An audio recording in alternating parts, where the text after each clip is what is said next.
Assalamualaikum warahmatullahi wabarakatuh. Selamat sore dan salam sejahtera bagi seluruh peserta webinar Dolan, Diskusi Online Mingguan ID Surabaya, seri ke-25. Kali ini kita mengundang dari Perdami dengan topik retinopati diabetik. Sebelum kita masuk ke acara webinar kita akan persilakan Dr. Brahmana Askandar, spesialis obstetrik ginekologi, spesialis onkologi ginekologi untuk memberikan kata sambutan. Kami persilakan, dokter. Assalamualaikum warahmatullahi wabarakatuh. Selamat siang. Saya terima kasih, apresiasi setinggi-tingginya untuk moderator Dr. Sauli Ariwijaya, kemudian untuk senior sahabat saya Dr. Wimbo Sasono, ya, kemudian sahabat saya Dr. Muhammad Firmansyah. Luar biasa meluangkan waktu untuk sedekah ilmu kepada dokter-dokter khususnya di vaskes primer, tetapi spesialis juga ada yang ikut. Nah, ini topiknya tentang retinopati diabetik, dan acara ini dari minggu ke minggu tanpa putus, kecuali tanggal merah. Terima kasih setinggi-tingginya untuk Dokter Pandu, Dokter Charles, Dokter Linda, yang mengkoordinasi acara setiap minggu multidisiplin. Dan terima kasih kepada Perdami yang mengisi acara Dolan yang ke-25. Nah, nanti topiknya sudah disesuaikan dengan apa yang bisa dilakukan di vaskes primer. Nah, ID Surabaya berusaha untuk membuat acara ini bisa memenuhi SKP ya. Jadi kalau dalam setiap minggunya ikut terus, dalam 5 tahun itu dapat 780 SKP free. Ya, jadi lebih dari cukup untuk sebagai syarat resertifikasi dan lain-lain. Saya tidak panjang lebar, acaranya ini dikemas lebih banyak diskusi, nanti akan dipimpin oleh moderator Dr. Sauli. Sekali lagi, apresiasi, salam hormat saya untuk semua. Assalamualaikum warahmatullahi wabarakatuh. Terima kasih kepada Dr. Brahmana. Kita akan masuk ke dalam webinar kita dengan moderator hari ini, Dr. Sauli Ariwijaya, spesialis mata konsultan PhD, dengan narasumber Dr. Wimbo Sasono, spesialis mata konsultan, dan Dr. Muhammad Firmansyah, spesialis mata konsultan. Untuk waktu dan tempat kami persilakan kepada Dr. Sauli untuk membuka acara ini. Terima kasih, Dok. Baik, suara saya sudah terdengar, Dr. Charles? Terdengar, Dok, jelas. Baik, terima kasih Dr. Charles, terima kasih Dr. Brahmana dan senior sekalian untuk kesempatan yang diberikan kepada Departemen Ilmu Kesehatan Mata FK Uner RSUD Dr. Sutomo. Tanpa berpanjang lebar, kita akan menyambut dua pembicara yang sudah pakar-pakar di bidangnya ya, di bidang retina. Ini dua senior saya, guru-guru saya. Ada Dr. Muhammad Firmansyah dan juga Dr. Wimbo Sasono. Saya mohon izin untuk membacakan sedikit CV dari beliau berdua. Dr. Muhammad Firmansyah, spesialis mata konsultan. Beliau saat ini adalah Kepala Divisi Vitreoretina Departemen KSM Ilmu Kesehatan Mata FK Uner RSUD Dr. Sutomo. Menyelesaikan pendidikan dokternya di FK Universitas Brawijaya di tahun 96 dan kemudian spesialis mata dari FK Universitas Airlangga di tahun 2006 dan kemudian menjalankan in-house training Vitreoretina di RSUD Dr. Sutomo di tahun 2010 dan menjalankan fellowship Vitreoretina di Sakai Hospital Kinki University Osaka di tahun 2014. Kemudian dari Dr. Wimbo Sasono, spesialis mata konsultan, beliau adalah staf divisi Vitreoretina yang menyelesaikan pendidikan dokternya di Universitas Airlangga dan juga spesialis matanya di Universitas Airlangga di tahun 95 dan menjalankan beberapa fellowship di Jakarta Eye Center, kemudian di Osaka, kemudian Rajan Eye Care Chennai, India, dan yang terakhir di Rotterdam. Baik, kami persilahkan kepada Dr. Firman untuk menyampaikan presentasinya. Silahkan, Dok. Assalamualaikum warahmatullahi wabarakatuh. Terdengar ya, Dr. Sauli ya? Waalaikumsalam warahmatullahi wabarakatuh. Silahkan, Dok. Ya, terima kasih atas perkenalannya, Dr. Sauli. Mungkin ini hanya satu presentasi ya. Nanti mewakili kita semua. Ya. Jadi saya bisa share screen ya.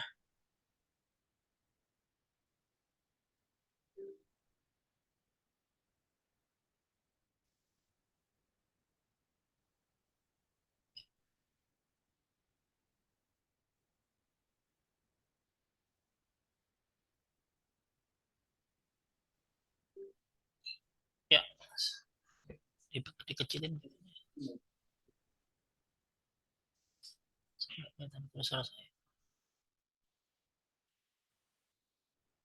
Kursornya nggak gitu.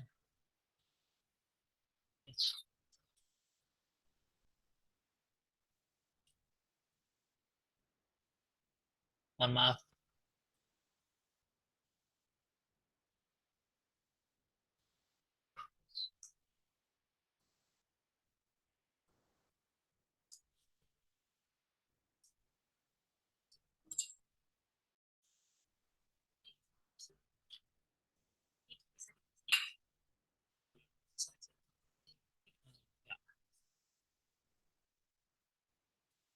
Ya, makasih. Jadi kita bicara sore ini kita berbicara ringan ya tentang prevensi dari kebutaan akibat diabetik retinopati. Karena memang kenapa ini kita berbicara dari basis bahwa kebutaan itu sebetulnya ujung tombaknya adalah di layanan primer. Ya.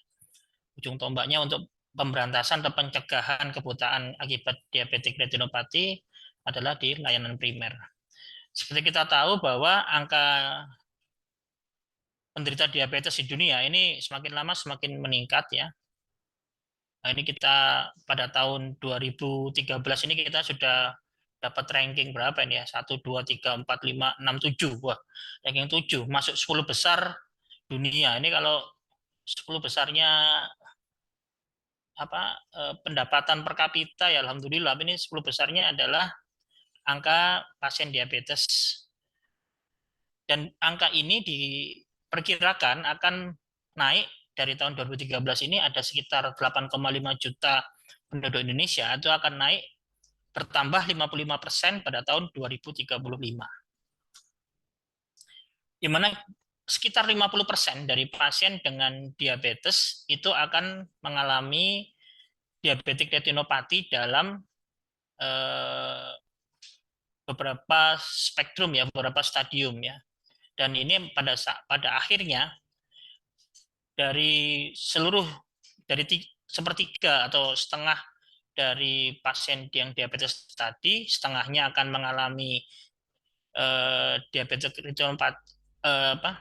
retinopati, kemudian akan ada sekitar 7% yang mengalami diabetik makular udem, di mana separuh dari yang mengalami diabetik makular udem tadi akan berakhir pada hilangnya fungsi penglihatan.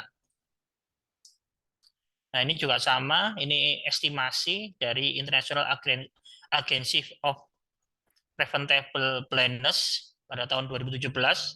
Diperkirakan ada sekitar 45 juta penduduk dunia pada tahun 2015 itu mengalami kebutaan akibat diabetes. Dan diproyeksikan pada tahun 2040, ini bila kita tidak berbuat lebih banyak, maka sekitar 70 juta penderita 70 juta penduduk dunia akan mengalami kebutaan akibat diabetes, di mana kebutaan akibat diabetes sendiri, kebutaan karena diabetik retinopati adalah suatu kebutaan yang untreatable, yang tidak bisa diobati, tapi sebetulnya preventable.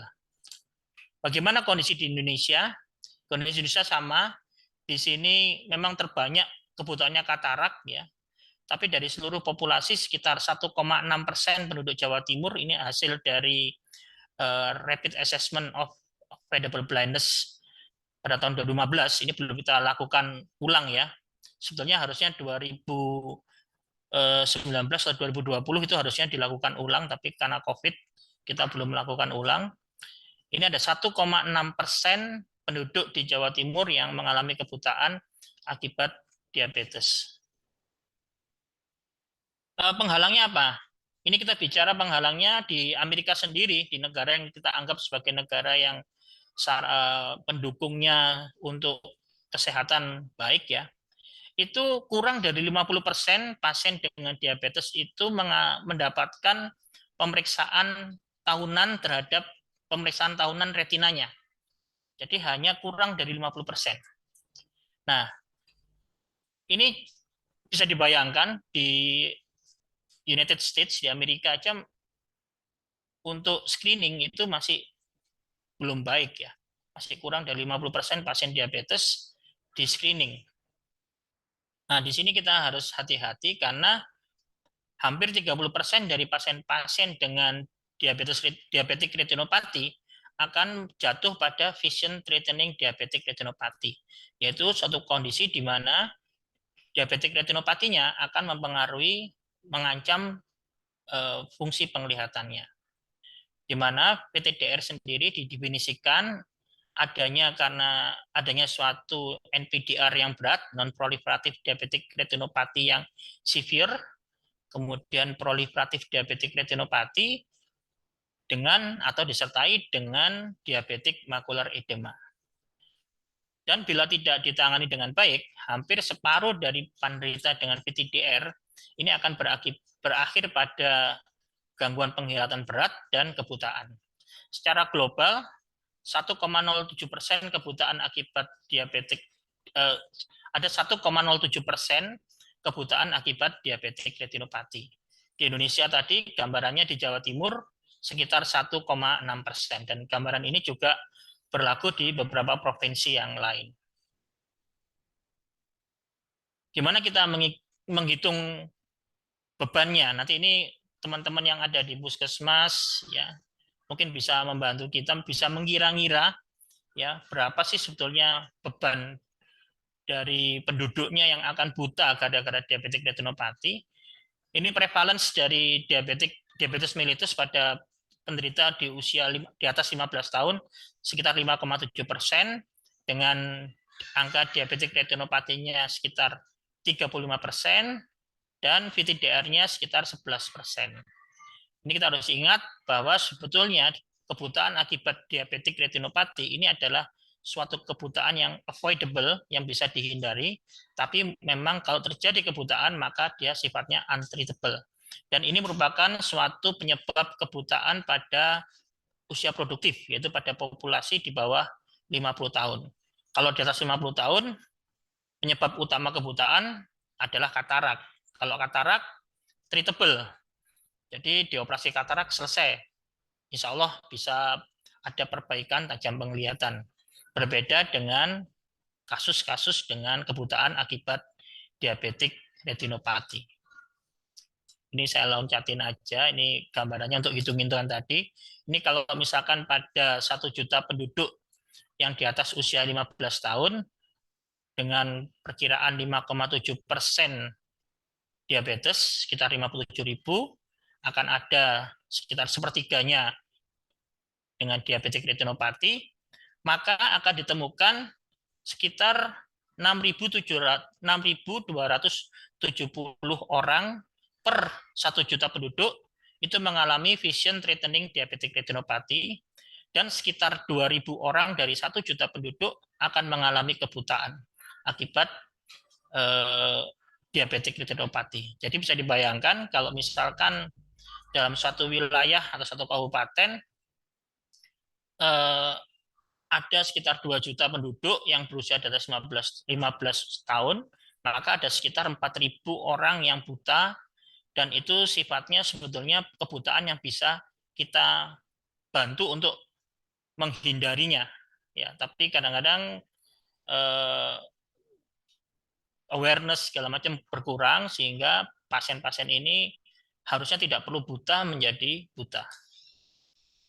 Strategi untuk mengatasi ini ada 3 sebetulnya preventionnya, yaitu pertama adalah prevensi primer atau primary prevention. Ini ditujukan pada individu-individu dengan diabetes, tapi belum ada diabetic retinopathy. Tujuannya adalah mencegah timbulnya diabetic retinopathy atau memperlambat onsetnya. Kemudian secondary prevention ini ditujukan pada individu dengan diabetic retinopathy yang ringan, dengan tujuan adalah mencegah timbulnya progresivitas dari diabetic retinopathy menjadi vision threatening diabetic retinopathy. Dan tertiary prevention ini ditujukan pada individu-individu dengan vision threatening diabetic retinopathy, dan tujuannya adalah untuk mencegah kebutaan. Ataupun kalau misalkan sudah ada kebutaan, maka kita melakukan proses rehabilitasi untuk memperbaiki kualitas hidup dari pasien-pasien yang mengalami gangguan penglihatan akibat diabetes. Nah, strateginya bagaimana? Pertama, screening, jelas, early diagnosis, re-examination, dan and prompt treatment. Nah, screening ini yang penting, karena screening ini yang menentukan segalanya. Karena kalau screeningnya tidak baik, maka pasien akan jatuh pada komplikasi yang lebih berat dan kita tidak bisa melakukan treatment yang segera pada kasus-kasus ini, sehingga datang terlambat dan akhirnya pasien jatuh pada kondisi buta. Nah, kenapa kok screening ini penting? Karena diabetik retinopati itu kalau saya ibaratkan orang pergi jalan itu tiketnya one way ya. Jadi one way tiket ya.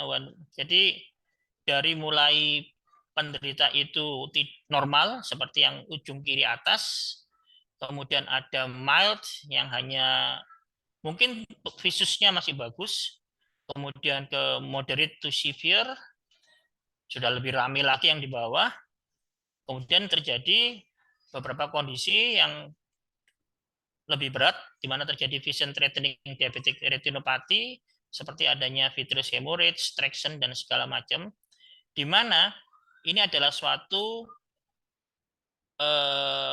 kondisi yang berjalan tidak bisa kembali ke stadium yang sebelumnya.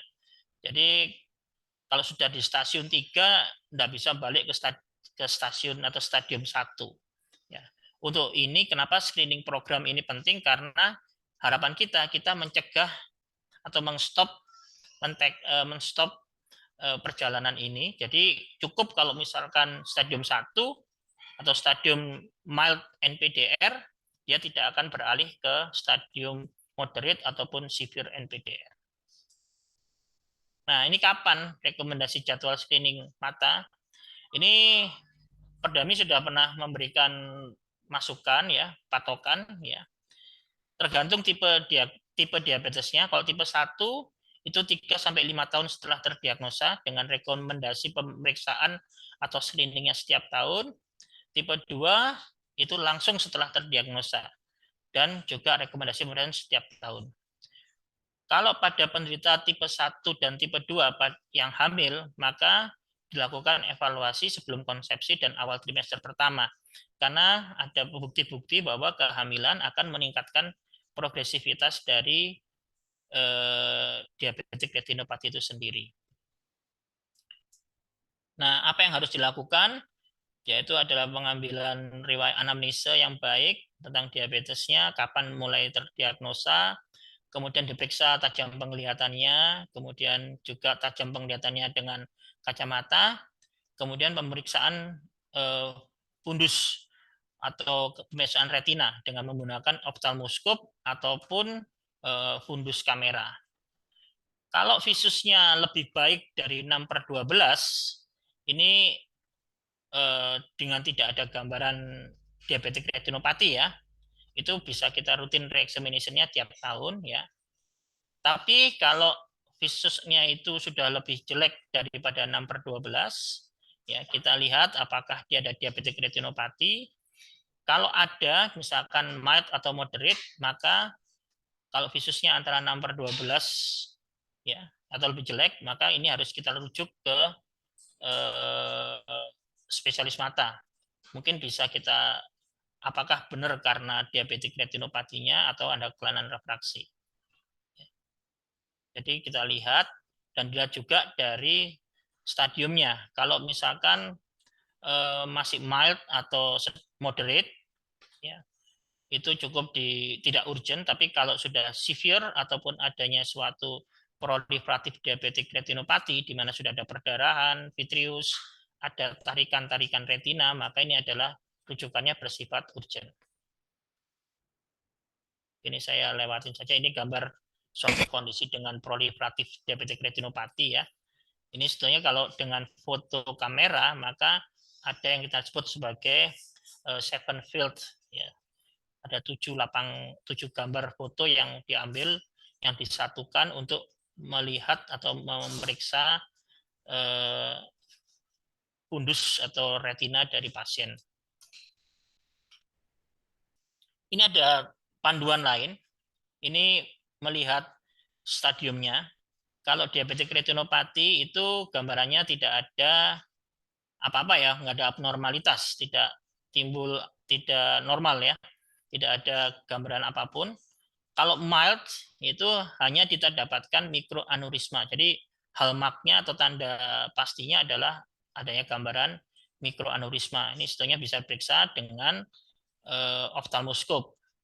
Kemudian kalau moderate itu mikroaneurisma dan beberapa tanda yang lain seperti perdarahan, titik-titik perdarahan, adanya eksudat, ya.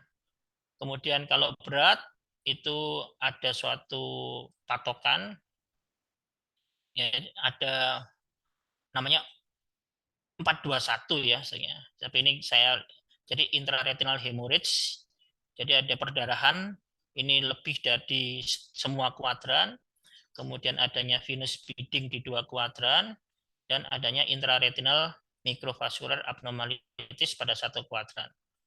Dan kalau proliferatif diabetic retinopathy, tanda pastinya adalah adanya suatu neovaskularisasi atau adanya vitreous hemorrhage. Nah, kita juga mengenal adanya diabetic macular edema, yaitu satu gambarannya adalah adanya penebalan dari makula, ya, bisa sentral ataupun non sentral.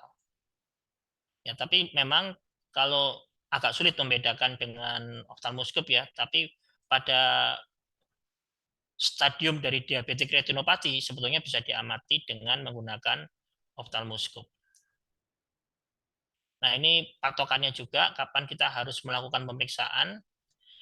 Ini dengan catatan bahwa gula darahnya ini terregulasi.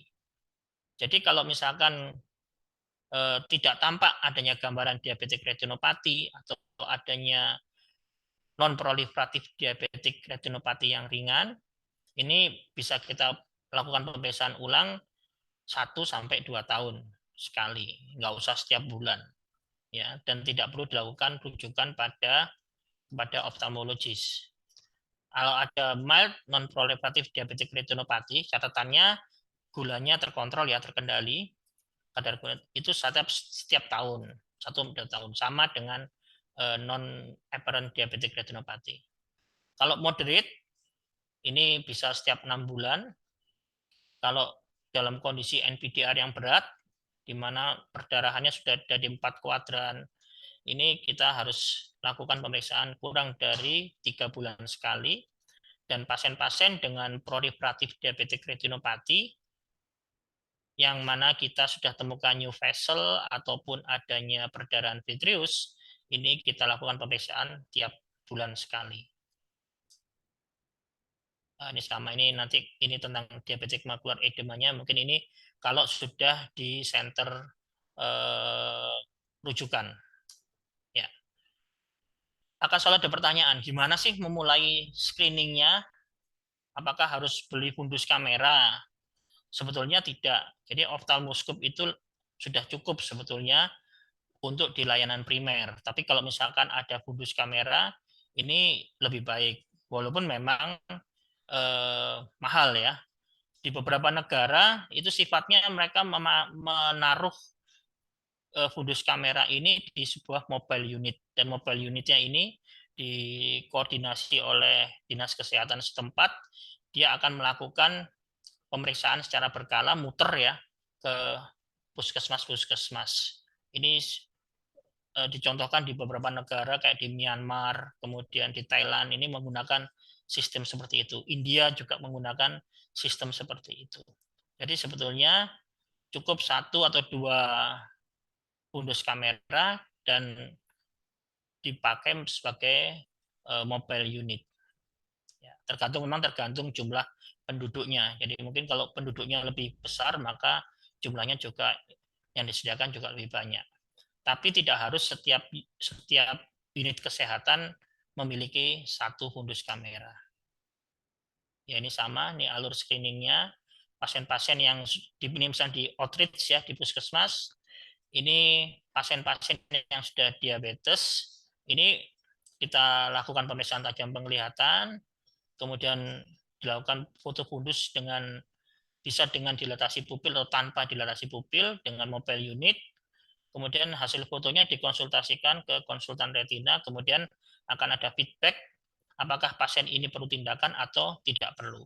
Kalau perlu tindakan, maka pasien harus dirujuk. Kalau tidak perlu tindakan, nanti akan diberikan jadwal kapan penderita tersebut harus dievaluasi kembali. Ini juga hampir sama ya. Jadi barrier-nya sebetulnya pada awareness ya, jadi kesadaran masyarakat. Karena sebetulnya masyarakat itu sebetulnya takutnya kalau dikatakan diabetes itu seringkali takutnya kemana-mana tapi matanya kelupaan. Ya. Kemudian kedua patient compliance ya, compliance pasien. Seringkali pasien karena ini penyakit kronis, seringkali pasien itu merasa capek berobat, akhirnya berhenti kontrol segala macam. Nah, yang ketiga ini adalah PR kita semua, yaitu kolaborasi antara dokter spesialis mata dengan general practitioner, dengan dokter umum, dengan dokter spesialis penyakit dalam, dengan diabetologis yang mungkin saat ini kita masih kurang. Nah, harapan saya dengan kita sama-sama meningkatkan awareness dan meningkatkan kolaborasi, maka kebutaan akibat diabetes ini akan juga menurun. Kemudian ya ini masalah klasik ya, lack of funding, kemudian sistematik prosesnya itu juga masih belum bagus, akses pada terapi laser juga belum banyak ya di negara kita. Nah, ini juga satu lagi adalah political will ya. Jadi diabetik retinopati ini masih bukan isu yang hot ya. Apalagi sekarang pun katarak juga bukan isu yang hot. Karena Indonesia masih dihadapkan terhadap stunting dan segala macam kematian ibu anak ya masih cukup besar, sehingga mungkin kasus atau masalah-masalah seperti ini ya bukannya dikesampingkan tapi bukan suatu isu yang hangat ya bagi pemegang apa namanya keputusan ya. Nah, ini ada suatu beberapa di jurnal-jurnal juga. Ini mungkin lebih memudahkan kita, ada smartphone based fundus kamera.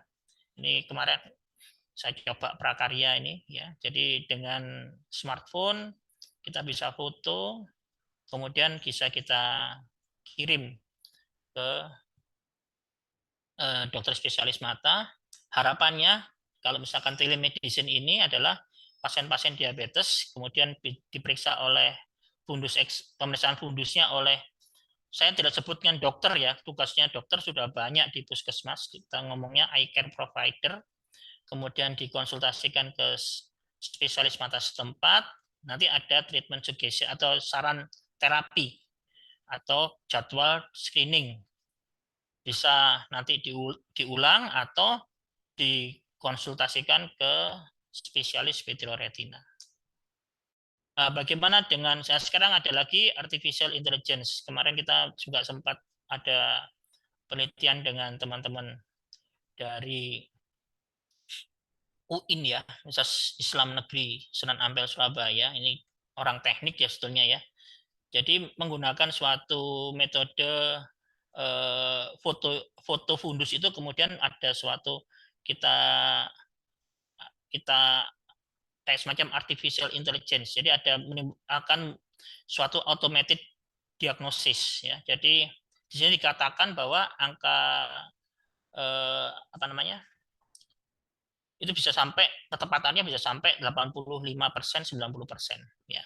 Apakah ini masa depan kita yang akan datang ini akan menjadi suatu ujung tombak untuk screening? Ya nanti kita butuh studi lagi yang lebih matang, karena bagaimanapun juga teknologi akan berkembang terus. Treatment nomor 1 itu tadi, yaitu paling atas, paling besar adalah glycemic control, kemudian meregulasi hipertensi dan mengatasi dislipidemianya, ini nomor 1. Ya, jadi bukan vitamin untuk retina, bukan tetes mata, karena untuk mencegahnya, untuk kalau tidak mempan dengan vitamin ya, jadi utamanya adalah memperbaiki kontrol metaboliknya. Kemudian screening ya, di follow up ya. Kemudian kalau ada diabetik makular edema bisa kita lakukan laser fotokoagulasi atau pemberian injeksi intravitreal anti-VEGF. Pada kasus-kasus yang berat maka bisa dipertimbangkan fotokoagulasi retina yang panretina pada kasus-kasus dengan yang kita takutkan adanya progresivitas menuju ke proliferatif diabetik retinopati. Dan ada pertimbangan yang lain, misalkan pasiennya compliance-nya jelek, kemudian ada katarak yang kemungkinan besar nanti akan menghalangi pemeriksaan lebih lanjut atau terapi lebih lanjut. Ya. Kemudian misalkan mata yang sebelahnya sudah buta. Nah ini juga mungkin kita menjadi salah satu bahan pertimbangan untuk melakukan fotokoagulasi retina yang luas. Kalau sudah sampai pada proliferatif diabetik retinopati, ini kita lakukan juga panretinal fotokoagulasi. Kemudian di sini juga ada penelitian-penelitian bahwa injeksi anti-VEGF dikatakan sama efektivitasnya pada kasus-kasus proliferatif diabetik retinopati.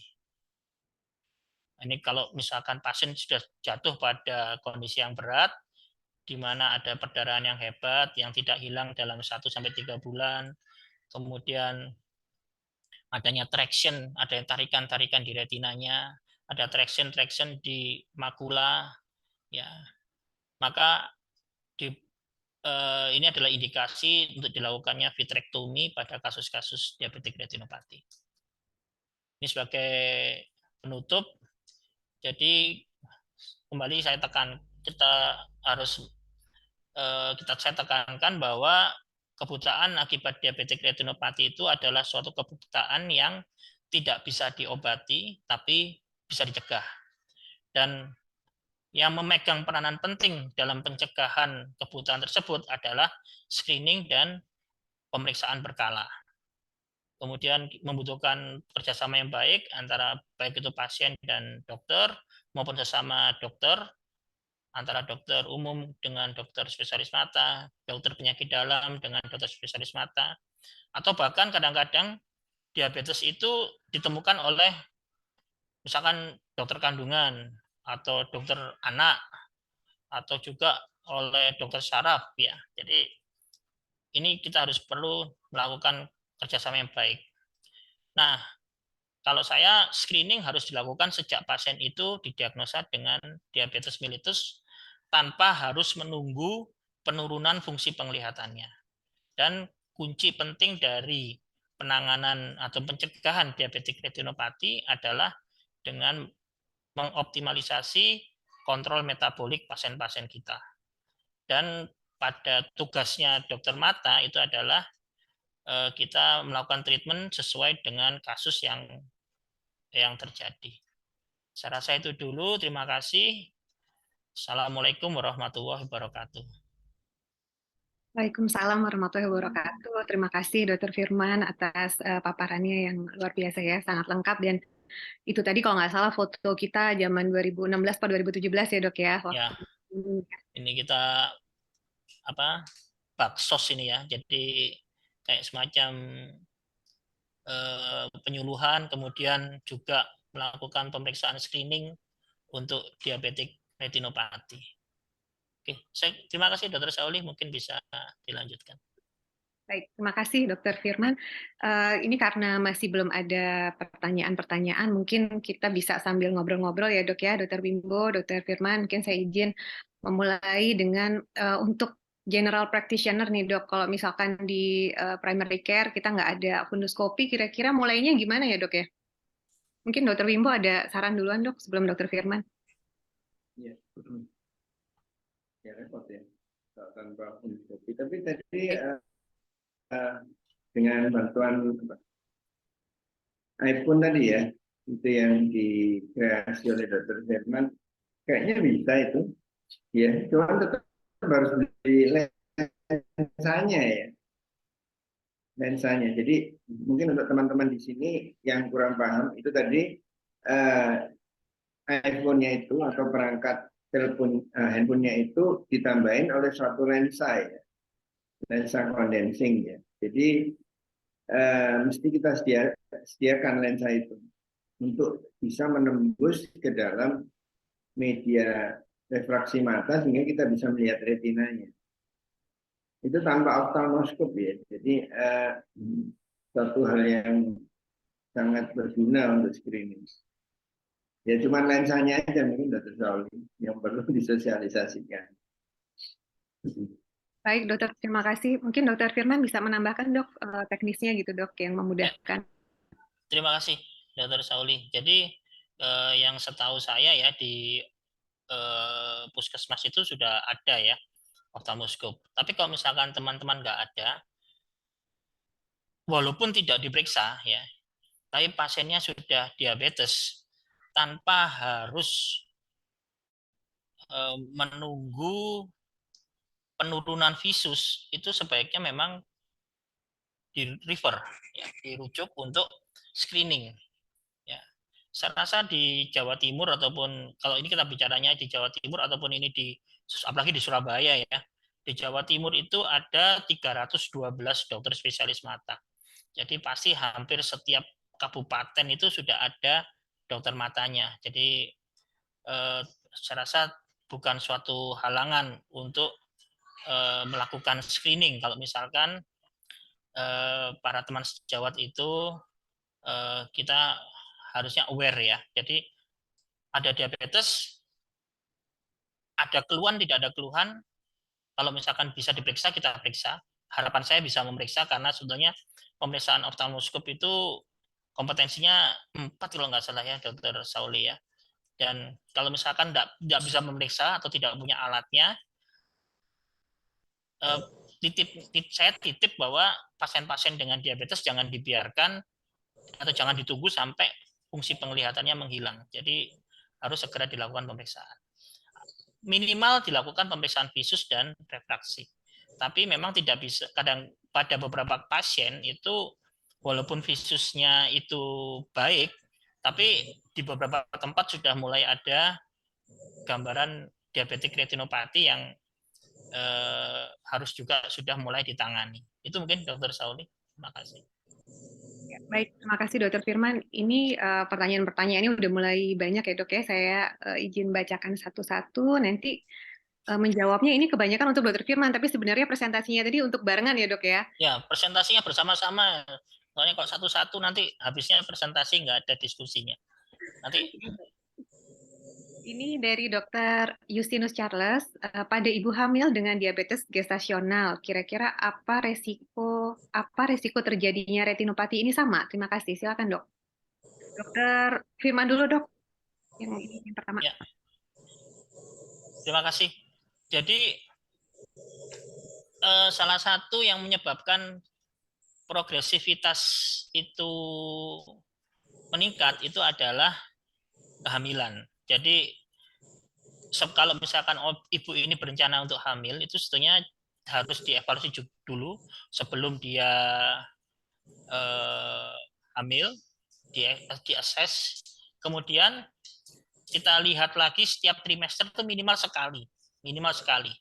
Tergantung pada kasusnya. Jadi misalkan setelah sekali, ternyata ini sudah kondisi yang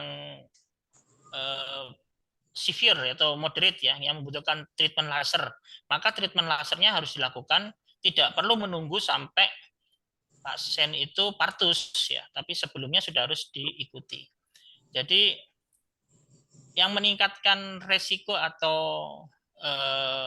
severity dari diabetic retinopathy itu sebetulnya selain gula darahnya juga lamanya diderita, dan ada penelitian-penelitian menyatakan bahwa pada kondisi hamil itu progresivitasnya juga meningkat. Jadi pesan saya, titip pesan juga untuk teman-teman teman sejawat yang di obstetrik ginekologi, sebetulnya kasus yang lebih urgent itu sebetulnya ya diabetik retinopati ini pada kehamilan, karena dia biasanya progresivitasnya tinggi. Saya sebetulnya ada foto ya, tapi nggak saya masukkan ya. Jadi hanya dalam waktu singkat dari dia mild NPDR, kemudian pada trimester pertama sudah waktu itu saya minta untuk laser, pasiennya nggak datang, kemudian datang pada saat dia sudah mau melahirkan, itu sudah berubah menjadi ada vitreous hemorrhage, jadi ada vision threatening diabetic retinopathy. Jadi seperti itu. Terima kasih, Dr. Bagus. Baik, terima kasih Dr. Firman. Mungkin ada tambahan Dr. Wimbo? Ya, saya nambahkan dikit aja. Jadi saya kira pemeriksaan ibu hamil atau bahkan untuk yang sebelum hamil itu harus dilakukan ya untuk data-data dasar diabetesnya. Kita tahu penyakit diabetes, terutama diabetik retinopati itu adalah komplikasi yang pada umumnya jangkanya agak panjang. Jadi kalau dia sudah ada diabetesnya dan kemudian dia merencanakan punya anak, nah itu saya kira harus diwaspadai. Ya, kalau perlu dirujuk dicek retinanya. Ya. Karena kita tidak tahu seperti yang terjadi tadi pada kasus Dr. Firman, gestasional diabetes itu gulanya tambah naik pada saat kehamilan. Jadi memperbesar risikonya itu. Jadi tolong mungkin pengawasan apa ya sebelum kehamilan ya untuk diabetes itu juga dilakukan oleh seluruh sejawat ya. Di sini first line-nya mungkin dokter umum ya. Jadi kita waspadai juga kondisi diabetesnya pada saat pasien-pasien yang kita tahu diabetes kemudian menikah. Ya, itu mungkin perlu diperhatikan. Terima kasih. Baik, terima kasih Dr. Wimbo. Kita lanjutkan lagi ya dok ya. Ini tambah banyak aja nih dok pertanyaannya. Kira-kira ini bagaimana dok untuk meningkatkan kesadaran di masyarakat? Ini umumnya mengenai pentingnya screening mata dan kira-kira untuk menghambat progresivitasnya ini bagaimana dok? Silakan Dr. Firman duluan. Dr. Wimbo dulu aja. Boleh deh dok, silakan Dr. Wimbo. Ya, secara umum ya, compliance masyarakat kita itu jelek, ya, jujur aja ya. Jadi mungkin memang kita yang harus aktif, ya. Pengalaman saya bertahun-tahun menangani retina dan sebagai dokter retina itu, jangankan masyarakat ya, masyarakat umum atau awam, kadang-kadang kolega kita aja nggak aware ya, dan kadang-kadang kalau diminta kontrol juga apa namanya kurang disiplin ya. Jadi saya kira memang kita harus sedikit aktif, sedikit agresif memberitahu pasien-pasien itu ya. Sebelum semuanya memburuk ya, karena tadi sudah disebutkan ya diabetik retinopati itu sangat irreversible ya. Atau boleh dikatakan bahwa sebetulnya irreversible. Apa yang dilakukan, yang diceritakan Dr. Firman tadi, laser dan lain sebagainya itu kalau sepak bola gitu itu ya cuma bisa main bertahan aja ya. Jadi nggak bisa ngegol kan ya, asal nggak kegolan aja, nggak kebobolan itu udah bagus. Jadi pada umumnya treatment pada orang kalau sudah diabetik retinopati itu tidak ke arah perbaikan, tapi hanya mempertahankan apa yang dia punya. Dan itu semakin jelek ya, yang kita pertahankan ya yang sisa itu saja. Jadi ya mohonlah bantuannya, nanti kita agresif ya.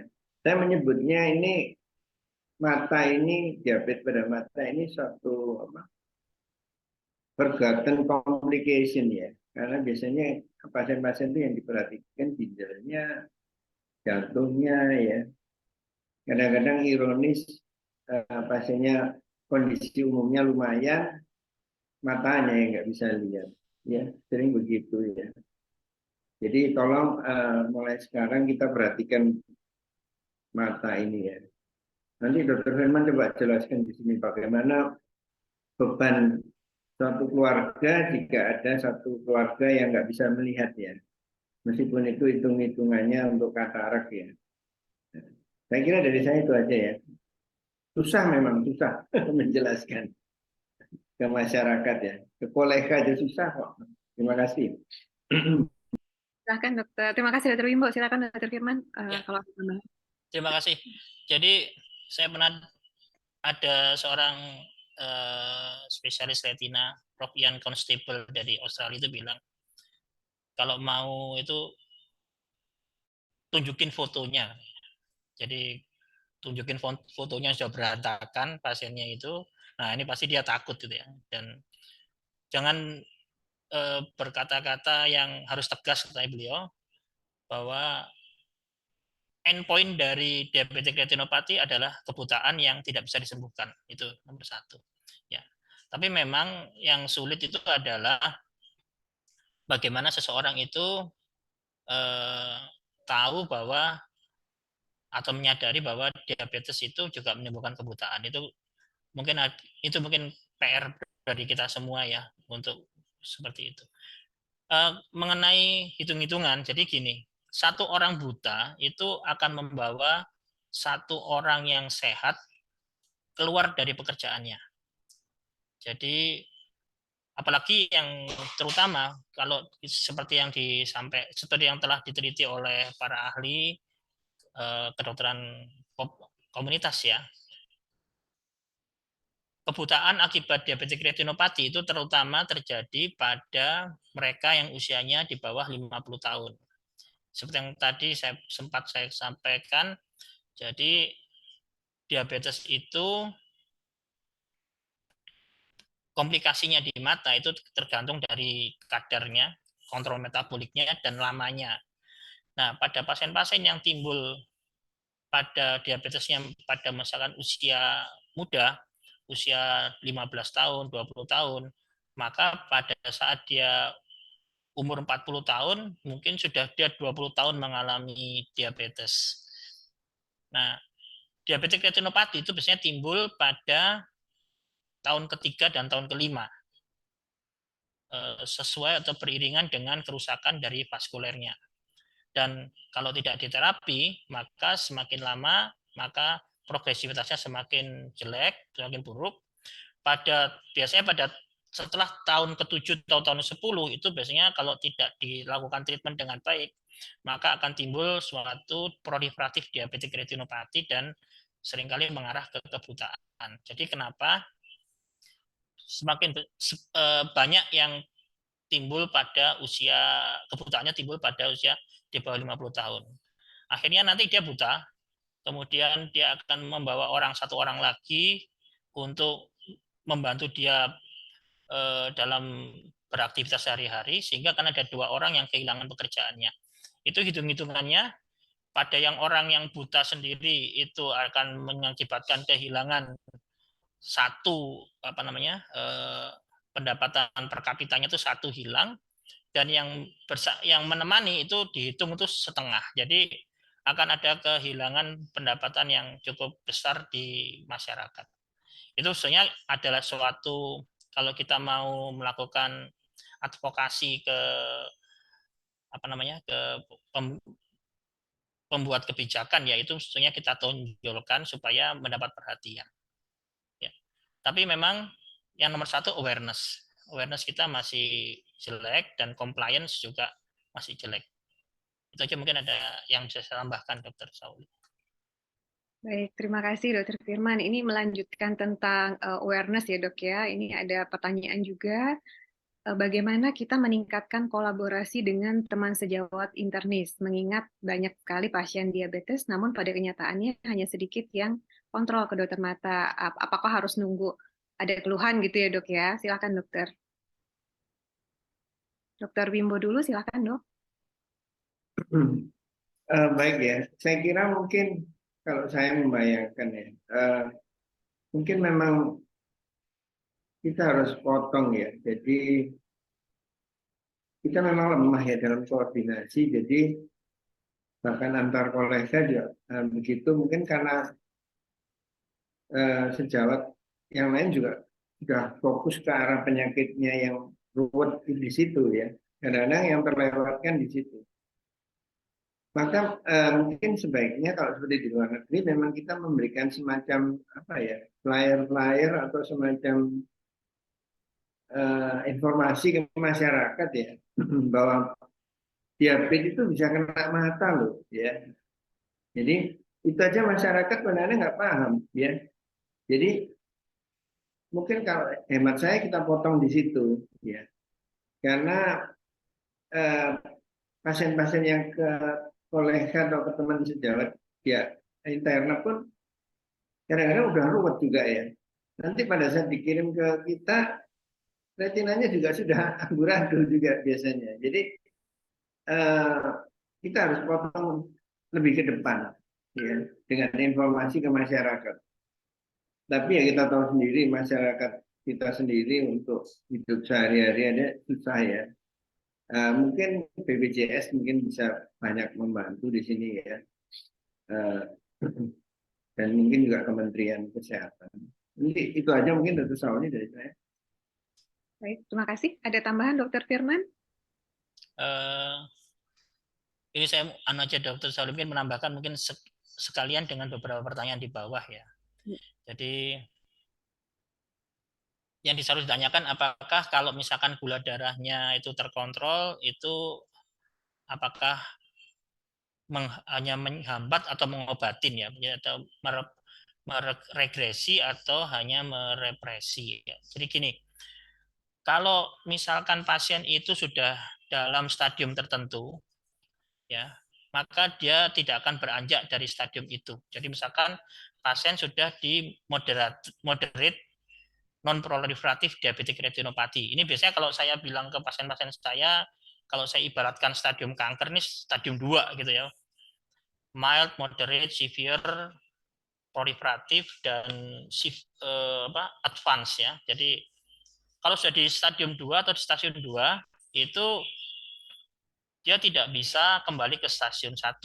Tapi kalau gula darahnya terkontrol, maka kemungkinan dia beranjak ke stasiun yang atau ke stadium berikutnya itu kecil.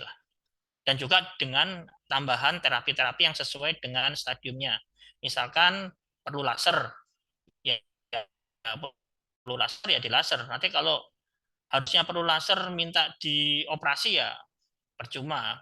Atau kalau misalkan pada suatu saat kita sudah bilang, oh ini harus vitrektomi, oh enggak mau dok, saya maunya cuma disuntik doang, ya juga tidak akan membantu. Jadi prompt treatment dan treatment yang sesuai dengan stadiumnya. Nah, ini adalah suatu kondisi yang kronis ya. Jadi komplikasi di mata akan selalu mengikuti selama pasien itu menderita diabetes. Jadi karena diabetes sendiri tidak bisa sembuh, maka komplikasi ini juga akan selalu mengiringi. Tapi kalau misalkan gula darahnya terkontrol, maka seperti juga komplikasi-komplikasi yang di tempat lain, maka ini juga akan dicegah progresivitasnya. Walaupun memang ada pasien yang sudah dalam kondisi terkontrol ya, akan juga bisa naik kelas ya, tapi itu butuh waktu yang sangat lama. Jadi onsetnya itu juga bisa kita delay ya. Dan tidak ada suplemen ataupun vitamin mata yang bisa menyembuhkan atau menghambat progresivitas tersebut. Itu yang nomor 1 ya. Jadi yang nomor 1 sebetulnya screening. Cuma memang kadang-kadang itu pasien kalau nggak dikasih apa-apa itu ngomel, sudah periksa nggak dikasih obat katanya ya. Jadi tidak dapat penanganan ya. Jadi mungkin itu yang tapi saya takut sekali memberikan vitamin itu dalam artian begini, akhirnya pasien itu menganggap bahwa yang kita berikan adalah obatnya. Jadi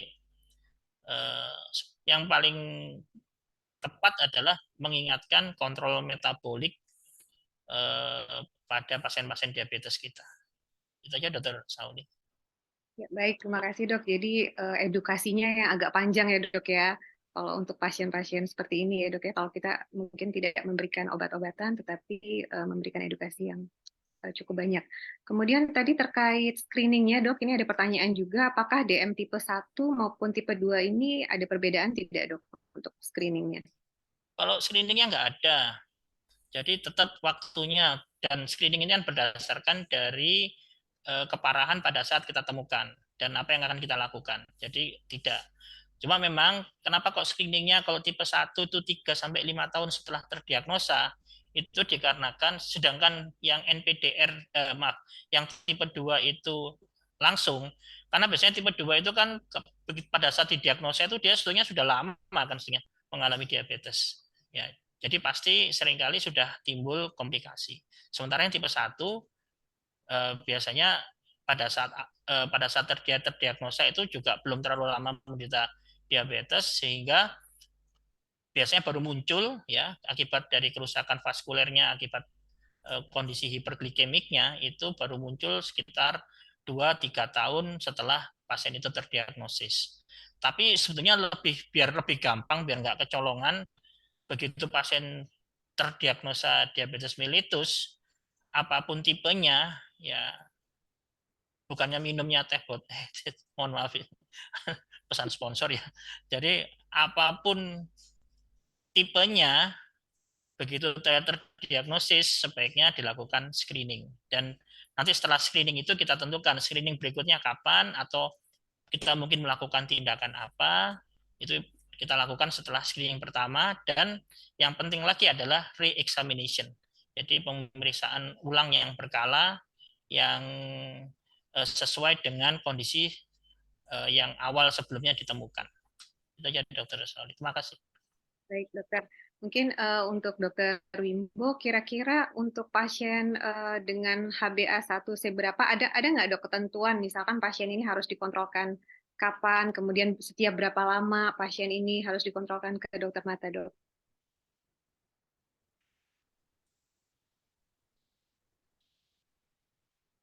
Betul, HbA1c itu sangat membantu ya ternyata ya, karena HbA1c itu menggambarkan keadaan yang lebih kontinu selama 3 bulan. Tetapi saya kira itu ada tulisan di situ, kadang-kadang terkontrol, kadang-kadang tidak terkontrol ya.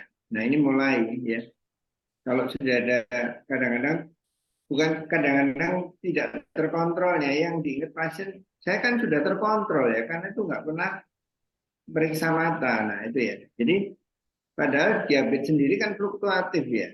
Jadi menurut saya yang jadi baseline-nya untuk seorang diabetes itu adalah begitu, tadi sudah disebut ya awareness ya, begitu kita ketahuan diabetes, tolong segera diperiksakan matanya atau retinanya, karena sebetulnya kita itu sebenarnya tidak tahu kita itu sudah berapa lama sih menderita diabetes. Ya, dan nanti pada pemeriksaan pertama itu kita baru bisa menentukan berapa saat kontrolnya. Untuk dokter mata seperti itu ya. Dan nanti kita pelajarin juga si yang bersangkutan itu disiplin nggak dalam mengontrol gulanya ya. Karena ya itu tadi, ternyata merawat orang diabetes itu susah banget ya. Dan fluktuatifnya besar sekali. Dan mereka selalu kebanyakan merasa bahwa oh sudah bagus kok gula saya, sudah bagus ya. Saya tidak tahu apakah kenyataan di lapangan itu mereka banyak menyembunyikan data-data gulanya. Tapi lumayan lah sekarang dengan adanya HbA1c itu terus terang sangat membantu daripada dulu ya. Dulu mereka kadang-kadang yang diperiksa cuma gula darah puasa aja. Kalau sudah 125 sudah puas ya. Nggak pernah kontrol, 2 tahun kontrol, gula darah saya bagus dok, tapi ternyata retinanya jelek. Ya, kita mau cerita apa ya? Jadi saya minta pada saat kita menemukan diri kita sendiri gulanya tinggi, tolong itu langsung diperiksakan. Dari situ kita menentukan baseline datanya atau data awalnya. Dari situ nanti kita lihat kalau yang bersangkutan HbA1c-nya bagus, kita bisa, dan retinanya masih bagus ya, soalnya ya masih bagus, kita bisa kontrolkan 6 bulan.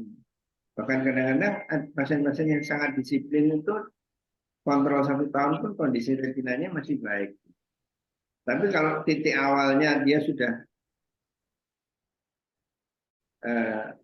diabetik retinopati, apalagi yang severe ya, yang berat ya, beda meskipun HbA1c-nya. Biasanya pasien itu kan setelah sakit dia jadi disiplin ya.